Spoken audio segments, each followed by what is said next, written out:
వసతులు ఉన్నాయి, అక్కడ వసతులు ఏర్పాటు చేస్తున్నారు.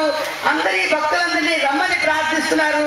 వారు ఎందుకంటే నా పుట్టినిల్లు, మా అన్నయ్యలే వాళ్ళందరూ, ఎందుకంటే గురుదేవులు ఇచ్చినటువంటి అందరూ భక్త సోదరులు కాబట్టి వారందరూ కూడా అందరితో చెప్పమన్నారు.